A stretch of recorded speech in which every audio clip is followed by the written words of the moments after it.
Hello viewers, welcome to Miracle World YouTube channel.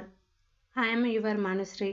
కుచ్చుటోపీ మంత్రగాడు వనమాలి అనే వైద్యుడి దగ్గర ప్రతాపుడనే యువకుడు పని చేస్తుండేవాడు. మందులు నూరడం, మూలికల కషాయం తీయడం, మాత్రలు చేయడంలాంటి పనులతో వాడికి ప్రతిరోజూ చేతినిండా పని ఉండేది. ఆ ఊళ్ళోనే మంత్రన్న అనే వృద్ధుడు అన్నాడు. ఆయన గ్రామ దేవతను ఉపాసన చేసి కొన్ని శక్తులు సంపాదించాడు. వనమాలికి అంతుపట్టని గాలి, ధూళివంటి జబ్బులను మంత్రం వేసి తాయిత్తులు కట్టి నయం చేసే వాడాయన.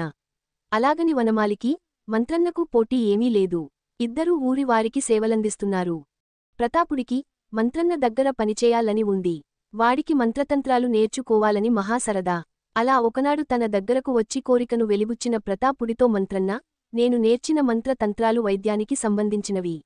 అందు కని వాటిని వైద్యవిద్య నేర్చుకున్నాకనే నీకు నేర్పగలను అని పంపేశాడు. ఇలా ఉండగా ఒకసారి మంత్రన్నకు అనారోగ్యం చేసి వైద్యం కోసం వనమాలి వద్దకు వచ్చాడు. వనమాలి ఆయనను పరీక్షించాక, బాగా ముసలివాడివయ్యావు. ఇక నీవు ఎక్కువగా విశ్రాంతి తీసుకోవాలి. ఈ రోజుకు మాత్రం మందిస్తున్నాను. అది ఎలా పని చేసింది చూసి రేపు మళ్లీ మందు మారుస్తాను అన్నాడు. నాకు ఇల్లు కదలాలంటే కష్టంగా ఉంది. రేపటి మందు ఎవరిచేతనైనా ఇంటికి పంపగలవా అన్నాడు మంత్రన్న. వనమాలి సరేనన్నాడు. మర్నాడు ప్రతాపుడికి మందులిచ్చి మంత్రన్న ఇంటికి పంపాడు. మంత్రన్న వాణ్ణి చూస్తూనే, రాత్రి కలలో నాకు గ్రామదేవత కనిపించి, నాకు అవసాన కాలం వచ్చిందని, ఏ మందులూ పనిచేయవని చెప్పింది. నా మంత్ర విద్యలు నాతోనే ఉండిపోతే నాకు ఆత్మశాంతి ఉండదు అని బాధపడ్డాడు. ప్రతాపుడు వెంటనే, ఈసరికి నాకు ఎంతో కొంత వైద్యవిద్య వచ్చే ఉంటుంది. నాకు మంత్రాలు నేర్పితే నీకు ఆత్మశాంతి కలగవచ్చు అన్నాడు ఆశగా. మంత్రన్నవాడికేసి ఒకసారి తేరిపార చూసి, మంచం పక్కన చిన్న బల్లమీద ఉన్న పట్టు, జలతారుతో అందంగా కుట్టివున్న ఒకటోపీని వాడికిచ్చి, దీన్ని తలపై పెట్టుకో. చనిపోయాక కొంతకాలం నేను దీన్ని ఆవహించుకుని ఉంటాను. దీన్ని నీవు ఎవరి తలమీద పెడితే వారికి ఆ రోజు కలిగే లాభం నేను నీకు చెవిలో చెప్పగలను. అయితే రోజుకు ఒక్కసారి మాత్రమే దీనిని ఉపయోగించాలి అన్నాడు. ప్రతాపుడిది విని ఎంతో పొంగిపోయాడు. వాడు టోపీని తలమీద పెట్టుకుని వనమాలి వద్దకు వెళ్లి, మంత్రన్నకు అవసానదశ వచ్చినట్లు చెప్పాడు. టోపీ విషయానికి దాచాడు. ఆ రాత్రికే మంత్రన్న చనిపోయాడు. ఊరివారంతా పూనుకుని ఆయన దహన సంస్కారం జరిపించారు. ఆ తర్వాత ప్రతాపుడి తలమీది టోపీలో ఏదో చలనం కలిగింది. వాడి చెవిలో, నేను నీ టోపీని ఆవహించాను. నీవిక దీన్ని ఉపయోగించుకోవచ్చు అన్న మంత్రన్న మాటలు వినిపించాయి. ప్రతాపుడు అప్పటికప్పుడు వనమాలి వద్ద పనిమానేసి వేరే ఊరు చేరుకున్నాడు. అక్కడ ఒక వీధి వెంట వెళుతుండగా, ఎదురుగా వస్తున్న నీలంచొక్కా ఆసామీ పేరు నారయ్య. ఆయనకు జోస్యం చెప్పు అన్న మాటలు చెవిలో వినిపించాయి. ఇంతలో నీలంచొక్కా ఆసామీ వాణ్ణి సమీపించాడు. ప్రతాపుడాయనతో, మీ పేరు నారయ్య అని నా టోపీ చెబుతున్నది. ఈ రోజు అనుకోని లాభం ఎదురు చూస్తున్నది.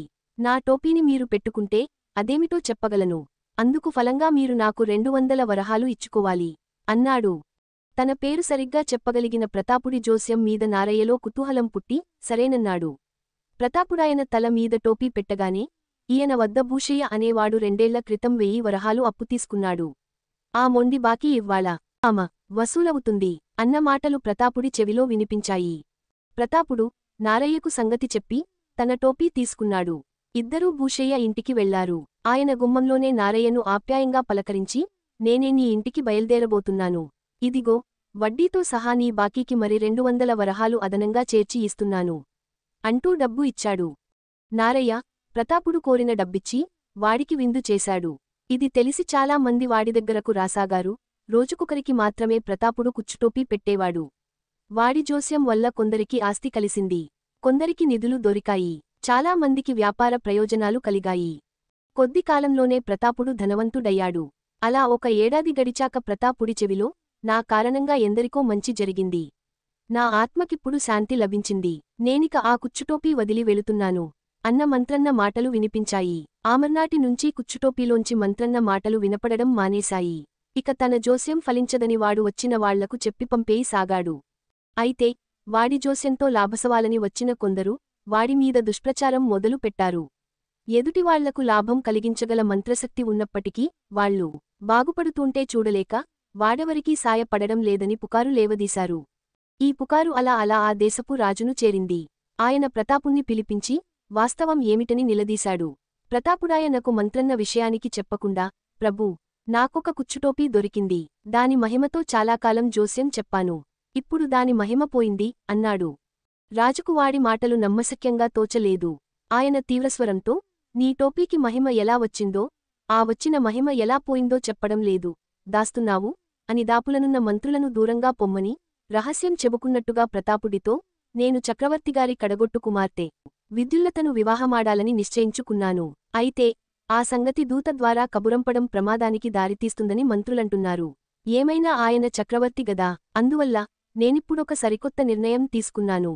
అదేమంటే చక్రవర్తి మీదికి దండెత్తి వెళ్లి బాహాబాహి యుద్ధంలో ఆయన్ను జయించి విద్యుల్లతను చేపట్టాలని.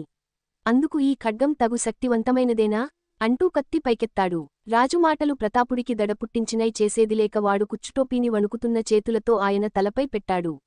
ఆ మరు క్షణం రాజు చెయ్యి నిలువునా జలధరించి కత్తి జారికింద పడింది. ఆయన సింహాసనంలో ఒక పక్కకు వరిగి పడుతూ, ఓరీ మంత్రగాడా, నన్నేం చేశావురా అంటూ అరిచాడు. నేనింకా నీ టోపీని ఆవహించుకునే ఉన్నాను. జరిగేది మాత్రమే చెప్పే టోపీని పొగరుకొద్దీ రాజు శాసించబోయాడు. శాపం తగిలింది. ఇప్పుడింకా రాజుకు చక్రవర్తి కుమార్తెను పరిణయమాడాలనే గొంతెమ్మ కోర్కె ఉందా, లేక చచ్చుపడిన చేతికి తిరిగి శక్తి కలిగేలా చేసుకోవాలనుందా? అడుగు.